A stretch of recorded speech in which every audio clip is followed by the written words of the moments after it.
Do we want our children to grow up to be who they can be or who we want them to be? Good evening, dear parents. Today's episode tackles the dilemma that our children, specifically our teens, go through as they try to meet our expectations as parents. We will kick off with a talk from Julie Lithcott-Hames. Julie's talk is for the high school students of Gun Academy. The message, however, that she shares with these high schoolers is something worth noting as parents in this present world of chaos and emotional instabilities. Let's listen to Julie Lithcott-Hames. For 10 years, I was Stanford University's Dean of Freshmen. And this meant that I got to watch thousands, tens of thousands of young adults unfolding into their adult selves. My students would ask me questions all the time. Should I take this? Should I take that? What should I do next? Is this okay? Do I want this opportunity? But you know what? I didn't see that it was my job as dean to give them answers. I mean, who am I to tell any other human how to live their life? Instead, I saw my job as dean as to ask good questions that opened my students up further to their own selves, their wants, their desires, their fears, their dreams, so they could make better choices in college and in life accordingly. Well, in those 10 years as freshman dean, you might say I had a front row view to changes in childhood. Here's what I mean. Somehow, it seemed every single year, each class was more accomplished than the last. Higher grades, higher scores, longer resumes. They were seemingly so much more accomplished. How was that possible? Year after year. And yet, at the same time, my students seemed less and less familiar with themselves every year. They could say what they'd accomplished, but they couldn't necessarily say who they were. They were great at being told what to do. They could soar through those hoops and expectations. But they weren't so sure about who they were, really, if they had to think for themselves. So while we were seeing these changes in our students, we were also seeing the rise in the number of parents who would come to our campus or be really involved in the lives of their students to ask questions and solve problems and make choices. And also on the rise during this time were mental health disorders among young people, particularly college students, particularly depression and anxiety. Now, mind you, this was not a Stanford-only problem. I would talk to colleagues at colleges and universities around the nation, and everybody was noticing similar things. I would talk to people at universities, large universities and small colleges, public schools, private schools, schools in the Midwest, the South, the East, and right here on the West Coast, in every tier, top tier, second tier, third tier, no tier, every single college and university campus. All the folks there were noticing something has changed about childhood. Why do I say childhood? Because when you come to college, you are the product of your childhood. Well, I was concerned. I was concerned not just because of my own students who I cared about deeply. You know, I was rooting for my students no matter what. But I'm also a parent. I'm a parent of two amazing kids right here in Palo Alto. So I was concerned on behalf of all of you. What's going on? I decided to investigate. And as the MC said, I've written a book. It's called How to Raise an Adult. It's coming to a bookstore near you in June. I'm not going to tell you all about the book now, but I am going to tell you about one important thing I found when I began to investigate.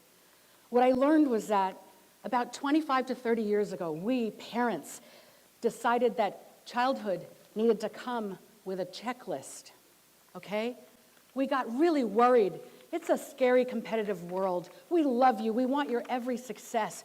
So we created a checklist of childhood, sort of drawn up of our fears and our loves and our wants and dreams for you. We wanted it to be safe and structured and planned and lead to your success.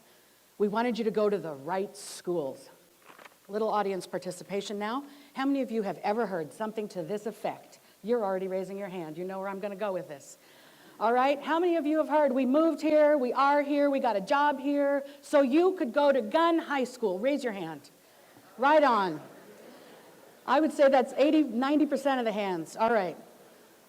Gunn High School. You're at one of the best high schools in the nation. And you know what the message is when we say we moved here so you could go to Gunn High School? You know what we're kind of saying? Don't screw it up, kid. Okay? No pressure, but it's Gunn High School. We've provided this for you. This is on the checklist of childhood. Gunn, check it off. Do it well, okay? It used to be go to Gunn because then you can get into one of the best schools. The only schools we think are worthy of our child will lead to success. But now it's become not just the high school, but the right kindergarten. Not just the right kindergarten, but the right preschool. All of the schools are on the checklist of childhood. Okay? And it's not just schools, it's activities. You got to be in sports. You got to be in clubs. You got to be a leader. You got to do community service. All of these things we think are going to lead to your success. But over time, everybody got the checklist. So it was no longer enough for you to get ahead by filling out the checklist. No, everyone's got the checklist. So the checklist now includes you have to be better at everyone at this item, and best at that, and excel at that, okay? So childhood has become this time of school, school, school, school, homework, homework, homework, activities, sports, clubs. Don't just be in a club, start a club. Don't just join a club, lead a club. And don't forget community service, because colleges want to see that too. You've got friends, you've got social lives, you've got family, you've got hopes and dreams, you've got video games. You're stressed out. There's so much going on in your young lives. Sometimes, for some of you, it's too much. It's too much. If you were brave enough, you might break into applause. For some of you, it's too much. There are study drugs you have to take in order to check off the checklist of childhood. Sometimes you feel the impulse to cheat because that's the only way to get through. Some of you are struggling with anxiety and depression. You're wondering, I'm going to this club, I'm going to this thing. Is it even what I want? How would I even know? I'm just doing what they tell me because they tell me so. I just want to succeed and be good enough. I want you to know that we parents are starting to get it. We see you. We see you struggling within the structure of our expectations and dreams. We see you trying to breathe on your way to trying to achieve. We see some of you saying, will this ever be worth it? If this resonates with you, and I know it does with many, here's what I want to say right now. If you remember nothing else from what I say today, please tuck this into your pocket and remember it for later. Breathe. Just breathe. I know some of you are sitting here thinking about the class you're missing right now. All right? Breathe. And I'm going to tell you what every parent, if they were up here on this stage, would tell you. You are our precious child. You are a person of worth and value that has nothing to do with your GPA or your SAT scores or how many APs you're taking or what AP scores you get. You're a person of worth and value. You matter regardless of all of that stuff. You are loved. You are worthy of love. We, your parents, love you. We adore you. We created this checklist for you. We thought it would lead to your success, but we got it wrong. Here's why. We think we know what belongs on the checklist of childhood to lead to your success because we've lived our life. We're 30, we're 40, we're 50. We've had so many lessons learned, and we've tried to boil all those lessons learned down into a checklist that we can hand our kids so that somehow they'll just do the checklist and become a successful human, but we've forgotten that the only reason we know what goes on the checklist is because we tried and failed, because we made choices that were dumb, so that we knew which choices were better. We took bad paths. We went down the wrong road. That's how we knew what the right path was. There is no checklist of life. We weren't given a checklist. Somehow, paradoxically, we've gotten our imperative as parents wrong. We're mammals, after all. We may be mammals who wear clothing, but we're mammals.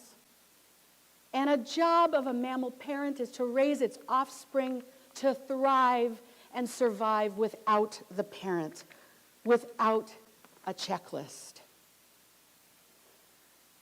I'm speaking somewhat in my parent voice right now, and my own kid is in this audience, and I know it's probably hard for him to see his mom get kind of emotional and on stage. So now I'm going to put my former freshman dean hat on. I know you might listen to me more when I'm wearing that hat. As a former freshman dean, I'm going to tell you, here's what I think is the secret to a successful life. Figure out what you're good at. Figure out what you love. Figure out what you value. I'm going to say it again. It's not complicated. It's that simple. Figure out what you're good at. Figure out what you love. And figure out what you value. The Venn diagram is the answer to what will allow you to lead a happy, successful, joyful, meaningful, purposeful life. Now, sometimes we sort of shorthand this and we say, find your passion, okay? Find your passion, and preferably find that passion before you have to write your college essays, because colleges like to see a young person who's found their passion. Well, guess what? Colleges know that most young people haven't quite found their passion beyond the guy or gal 2 rows over and 1 seat back. Okay? By age 17, many of you can be passionate about that, but passion in the sense of what I'm going to do with my life, who knows that by 17? A very small handful. And if that's you, more power to you. Okay? But all we really mean is life is about figuring out who you are, your passion, your purpose, your path. You're not meant to know it all now. You're not meant to know it all by the time you apply to college. You will take the time through your adolescence and 20s, maybe even into your 30s, to figure it out. And then you will lead a successful, joyful, happy, purposeful, meaningful life. Here is my checklist in furtherance of your leading that successful life. There are 5 items on it. Number 1, be kind.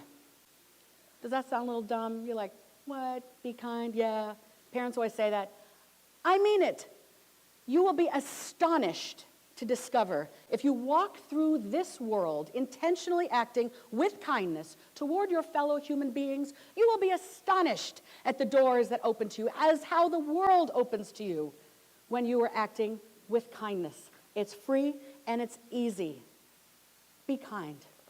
Number 2, work hard. Life is challenging. Life is hard. Don't let anyone try to tell you otherwise. There are ups and there are downs. It's confusing, it's complicated, it's complex. It is also full of adventure and wonder and possibility. Work hard, okay? You must apply your effort to achieve the outcomes you desire. Now, sometimes we mess up this message. We say, honey, all I'm asking is that you just do your best. Well, just do your best do not belong in the same sentence, because it basically means what we expect is that you will always do your best. We're never always doing our best. We parents, we grown-ups, we teachers. Why are we asking it of you? What we mean is try. Try is a kinder word. It acknowledges sometimes shit happens. Sometimes things go wrong. Sometimes you will fail colossally. And that happens to everybody in life. And that's okay. Work hard. Number 3, think for yourself. You began this world as a baby. And in your first year, you were spoon-fed. And at some point, you got to grow from the spoon-fed baby into an adult who thinks for themselves. And I'm here to tell you, it doesn't magically happen when you turn 18 or 21, okay? Childhood is meant to be this process through which you move from a spoon-fed baby to an adult who thinks for themselves. Don't be spoon-fed. Hear it, Gun. Don't choose activities because everyone's choosing that activity. Listen to yourself. What am I curious about?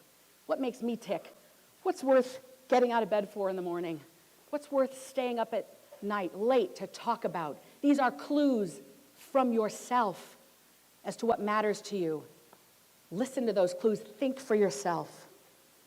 I spoke to a young man the other day, and he said, you know what I'm really interested in, or what I think about sometimes? He said, if I was God, I would create these little puzzles, and I would plant them all over the planet for humans to solve. And I thought, what? Weird. Wonderful. Wonderful. And I told him so. This kid likes logic and math and puzzles and philosophy. And I said, you know what? That's it. Write about that in your college essay. Now, I'm not telling the rest of you to write about that for your college essay. If you think that's what I'm telling you, you're not listening to me. I'm saying this kid found a way to describe something he's curious, passionate, interested in, okay? What a great, great thing. Number 4, after kind, work hard. Work hard. Think for yourself. Choose the college that's right for you. And now, I'm going to dare to say something that is hard to say in Palo Alto, California.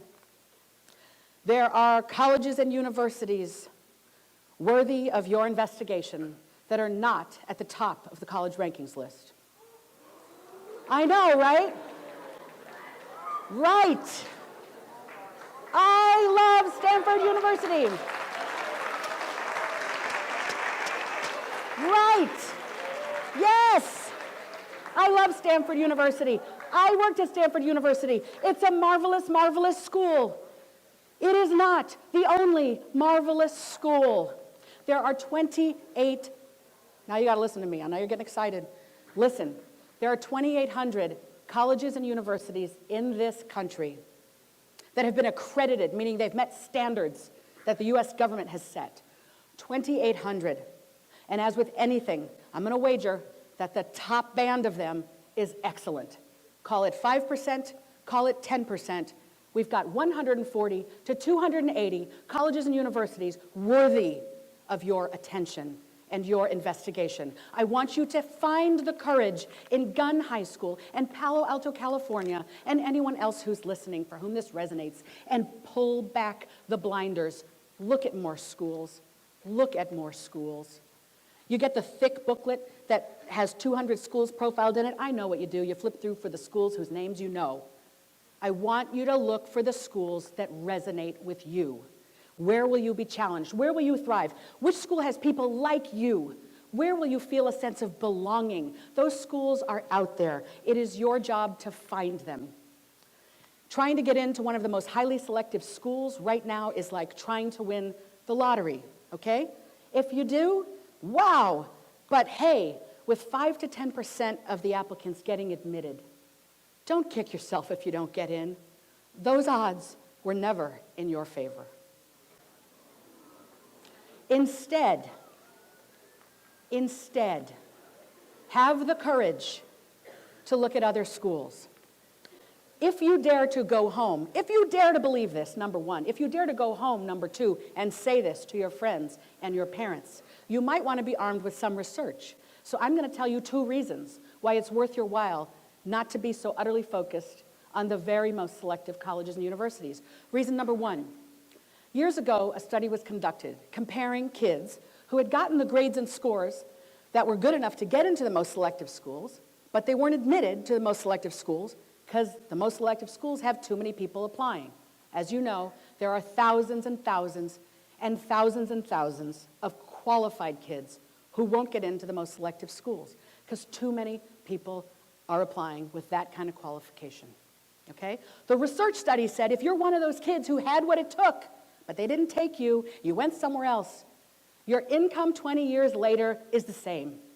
Your income and net worth 20 years later is the same. What does that message boil down to?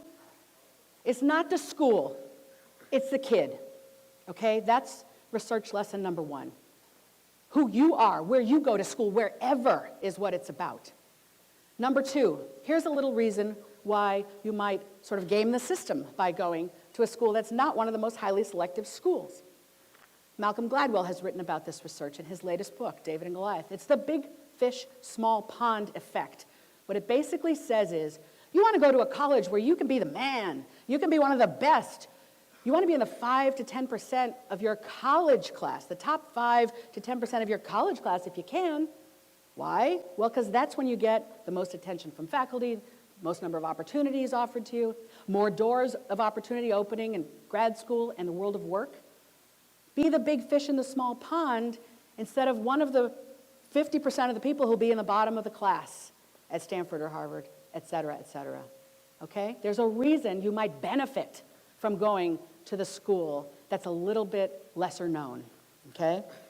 Choose the school that's right for you. That's secret, that's item number 4 on this checklist.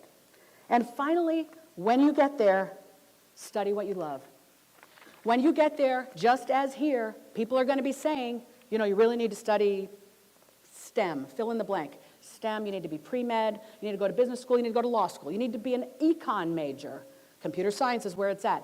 People will continue to say that. And if that's you, do it. Do it. If it's not you, run away, okay? Run toward yourself. Figure out who you are, what lights you up. I promise you this, and I told every single student at Stanford this over 10 years. If you have the courage, and I know it takes courage to study what you love, to study stuff what makes people go, what is that? If you have the courage, you will go to every class. And you're thinking, well, of course I go to every class. I have to go to every class. But in college, you don't have to go to every class. But you will. If you study what you love, you'll love what you're studying, you'll go. You'll do all the reading. You'll do the extra reading. You'll be brave enough to raise your hand in class, even if you're afraid, because you're so jazzed about the subject, you're going to want to talk about it. You're going to get to know the faculty member. You're going to go to office hours. You're going to listen as your own voice becomes part of the analysis in the room. If you study what you love, life will unfold for you in the most beautiful ways. And that's what leads to the great GPA. And that's what leads to the opportunities you're desperately seeking for after college. Have the courage to be you. It's what colleges want, and it makes for an awesome life, too. Thank you very much. Thank you.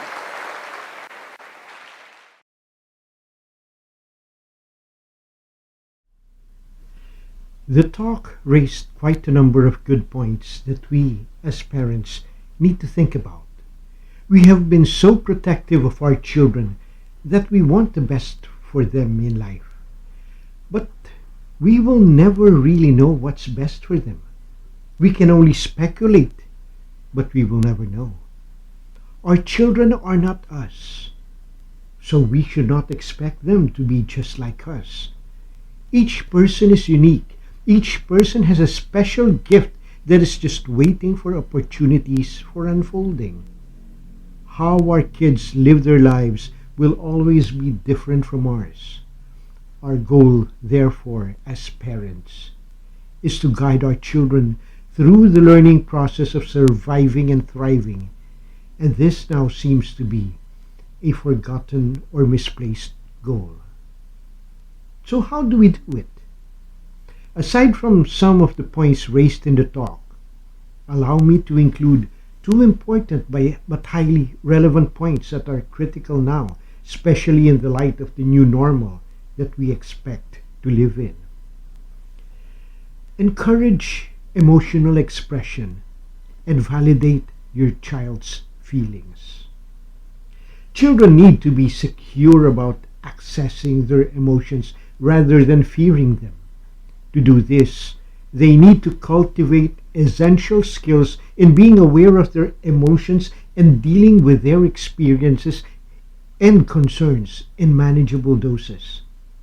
Being able to express our emotions allows others to understand how we feel, helps us to manage our own stress, worries, disappointments, and even sadness, and prevents us from spiraling into negative and maladaptive ways of coping. Holding in or denying our emotions sometimes unconsciously results in angry outbursts or aggressive behavior.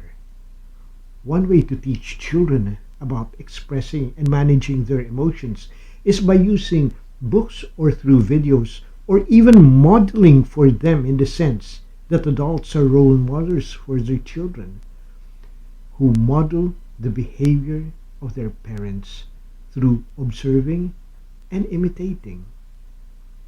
For older children and adolescents, perhaps the most painful part of this COVID 19 crisis and the home school learning is the loss of important school experiences, such as school or national competitions, which they have trained hard for, or performances which they have put hours of rehearsals into, and the daily interactions with friends. Give them a safe space to share their feelings and listen without judgment and without giving advice or reassurance. Some will be worried about missing out on activities expected to help them with school admissions. And these feelings of worry and stress are indeed valid. So again, allow them to acknowledge and share their feelings and then express confidence in their ability to rebound. With all the changes happening around us, it is indeed a challenging time for yourself and for your children. Start by having empathy for yourself as you navigate through uncharted waters in this battle against COVID 19 and its impact on routines and lifestyles. Yes, it is messy and chaotic, and it is okay to be not okay with any of this. Children learn by watching the behaviors and reactions of the adults around them. So use this as a critical opportunity to prepare them to deal with uncertainties in life.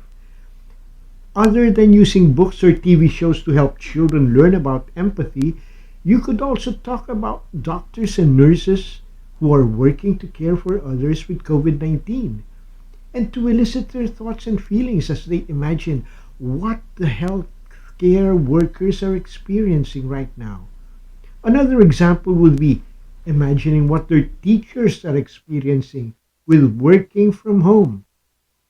By teaching and practicing empathy, our children will grow up being more compassionate and altruistic with the genuine intention to help others without expecting anything in return. Let us leave behind the checklist of who we want our children to be. If we want our children to learn how to survive and thrive in life, let us go back to the basics and guide them towards being who they really are, not who we want them to be. May the ties that bind families be with us always. Until next week, this is your host, Toti San Pedro.